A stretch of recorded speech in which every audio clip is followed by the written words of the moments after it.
That you're going to be the Minister of Agriculture. We know certain challenges exist in that sector. First, Kenya is a net importer of foods that is capable of producing, like edible oil and rice and wheat.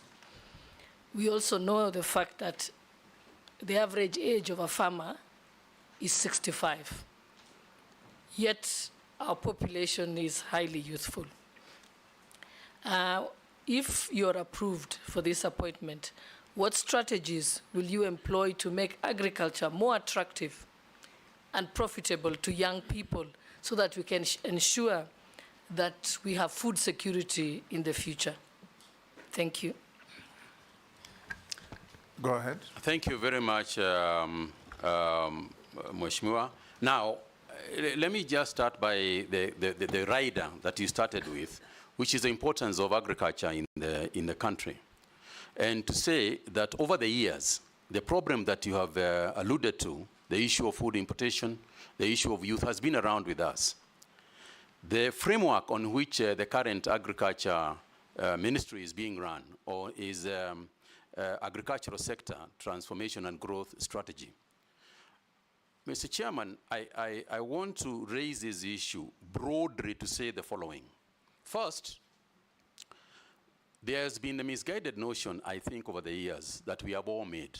And that is to say that the focus, the initial focus of everything in agriculture is production.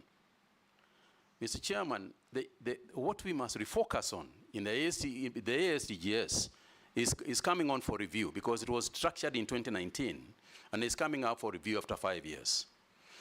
Mr. Chairman, the only way that agriculture is going to be the kind of industry, the kind of structure, the kind of mainstay for our people that we are ever going to construct is if the farmer becomes a central consideration of everything that we do. Mr. Chairman, until and unless the farmer looks at his profit and loss statement and sees that he is making more money than he is spending, we are going to continue having issues of food security. We are going to continue having issues of underproduction of food items, as well as cash crop items, as well as livestock items. So the focus to me, and what we must begin to philosophize about, has got to be, how do we put more money in the farmer's pocket? If we ask ourselves that statement, and I want Mr. Chairman to say that I recall very distinctly that when I was appointed Cabinet Minister for Information, and I tried to figure out how to deal with the many problems that were there, we arrived at one sentence: let's take a telephone and it works. Everything else we do around us must be focused on that issue. Whether we are going to get international gateways, whether we are going to license other players in the market, it is all should be about the concept of a telephone working. Similarly, if we are going to revive agriculture, the only way we are ever going to do it is when the farmer is profitable. When the farmer is profitable, we'll have enough food. When the farmer is profitable, we'll have enough for exports and so on. But no matter how many papers we write, no matter how many debates we have, no matter how much discussion we are going to have, unless and until the farmer looks at his balance sheet and says that income equals price times quantity, we are not going to succeed. So for me, therefore, when we look at the sphere, when we look at the entire agricultural space, then things that we do should go to that. You talked about the youth. Youth today, Gen Zs, millennials, and others, are about one thing if they are going to go to business. It's about profit. It's about making money. No youth is going to go to agriculture because we are urging them to go there. They are only going to go to agriculture if they are going to make money. And the only way they are going to make money is by taking the necessary steps that we have to make in order for agriculture to be responsive to profit making. Now, Mr. Chairman, this is very broad, and therefore you allow me space just to expand a little bit.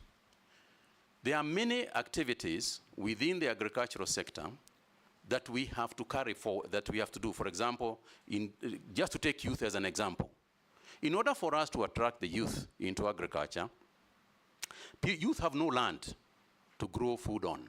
A lot of the young people don't have land.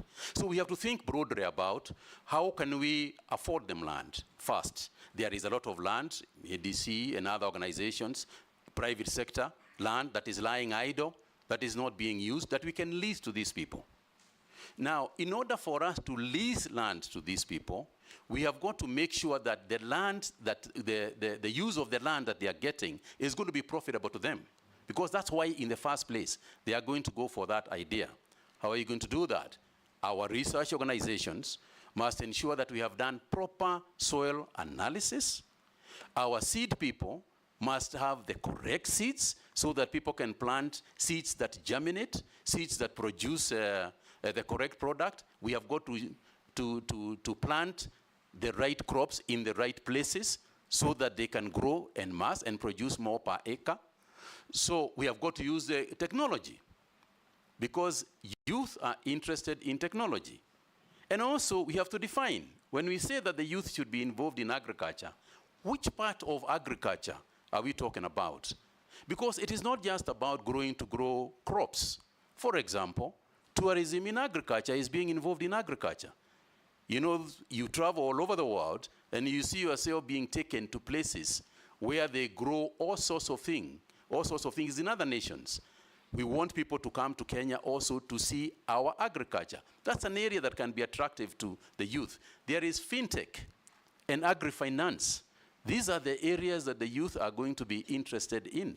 So in a nutshell, Mr. Chairman, the business of agriculture has got to be looked at from a profit and loss in order for us to make it worthwhile and in order for us to revive it. Agriculture for the youth must be made cool. It is too ordinary. It's too boring. Youth are not going to go there the way it is structured today. It's got to be something more exciting that involves technology, that involves new ways of doing things, that involves areas in agriculture that we have not quite spent, our time on. Things like hydroponics, aquaponics. These are areas that they are going to look at. The use of technology means that they are going to introduce new things in agriculture that do not currently exist.